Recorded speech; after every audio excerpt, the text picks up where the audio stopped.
Hello friends, आज हम autofill और कस्टम लिस्ट क्रिएट करना सीखेंगे। सबसे पहले हम ऑटोफिल का यूज़ करना सीखते हैं। उसके लिए हम सी वाले कॉलम में जाएंगे जहाँ पे हमें 5 का टेबल एंटर करवाना है। 5 का टेबल एंटर करने के लिए हम यहाँ पे टाइप करेंगे 5।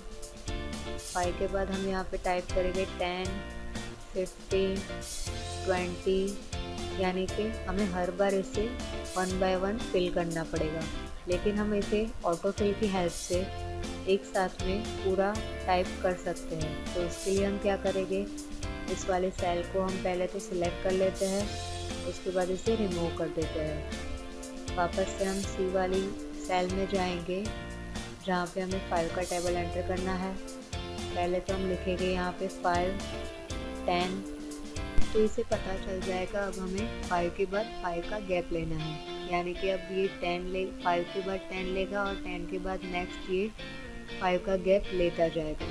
अब हम 5 और 10 को सिलेक्ट करते हैं, इसके बॉटम कॉर्नर पे आएंगे। अब हम बॉटम कॉर्नर पे जैसे ही प्लस का साइन दिखेगा हम इसे नीचे की तरफ ड्रैग करेंगे। ड्रैग करते ही आप देख सकते हैं यहाँ पे हमें 5 का गैप दिख रहा है। अब जहाँ तक आप इसको ड्रैग करना चाहते हैं फिल कर सकते हैं।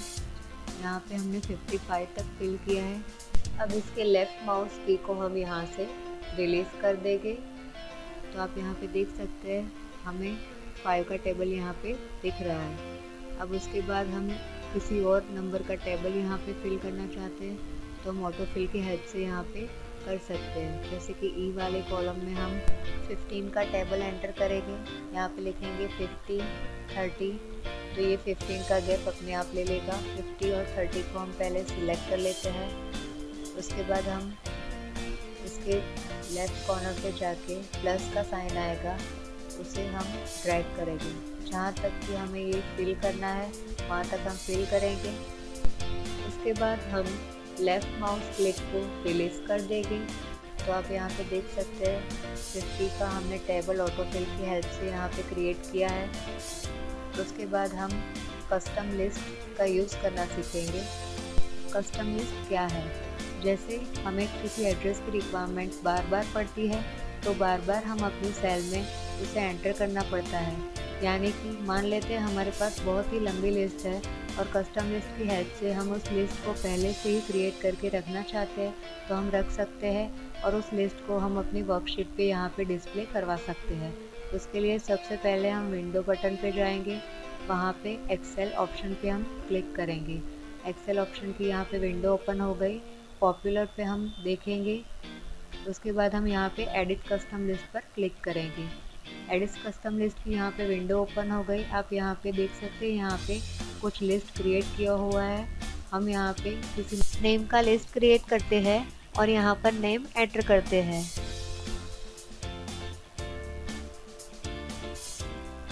अब ये नेम हमने एंटर करवा लिए हैं।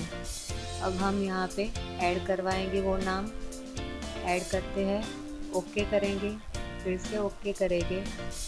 तो अब आप यहाँ पे किसी भी सेल में क्लिक करके यहाँ पे कोई नाम एंटर करके देख सकते हैं। जैसे कि हम यहाँ पे एंटर करते हैं दीपा। उसके बॉटम कॉर्नर पर जाएंगे, प्लस का साइन आएगा और ड्रैग करेंगे। तो आप यहाँ पे देख सकते हैं हमने वहाँ पे जो भी लिस्ट क्रिएट की थी वो यहाँ पे हमें डिस्प्ले हो रही है, यानी कि वो नाम हमें बार बार लिखना नहीं पड़ेगा। उसके बाद हमारे पास यहाँ पे एच वाले कॉलम पे एक नेम की लिस्ट है। उस नेम को हम कस्टम लिस्ट में ऐड करवाना चाहते हैं, तो उसके लिए हम क्या करेंगे, विंडोज़ पे क्लिक करेंगे, वहाँ पे एक्सेल ऑप्शन पे क्लिक करेंगे, एडिट कस्टम लिस्ट में जाएंगे और वहाँ पे हम इस वाले बटन पे क्लिक करेंगे। उसे क्लिक करते ही आप यहाँ पे देख सकते हैं उसकी कस्टम लिस्ट की विंडो ओपन हो गई। जिस नाम को हम सिलेक्ट करना चाहते हैं उसकी हम रेंज ले लेते हैं, H6 to H12 तक हम रेंज सिलेक्ट कर लेते हैं। वापस से हम यहाँ पे इस बटन पर क्लिक करते हैं, यहाँ पे हम इंपोर्ट करवाएंगे अपने नेम की लिस्ट को।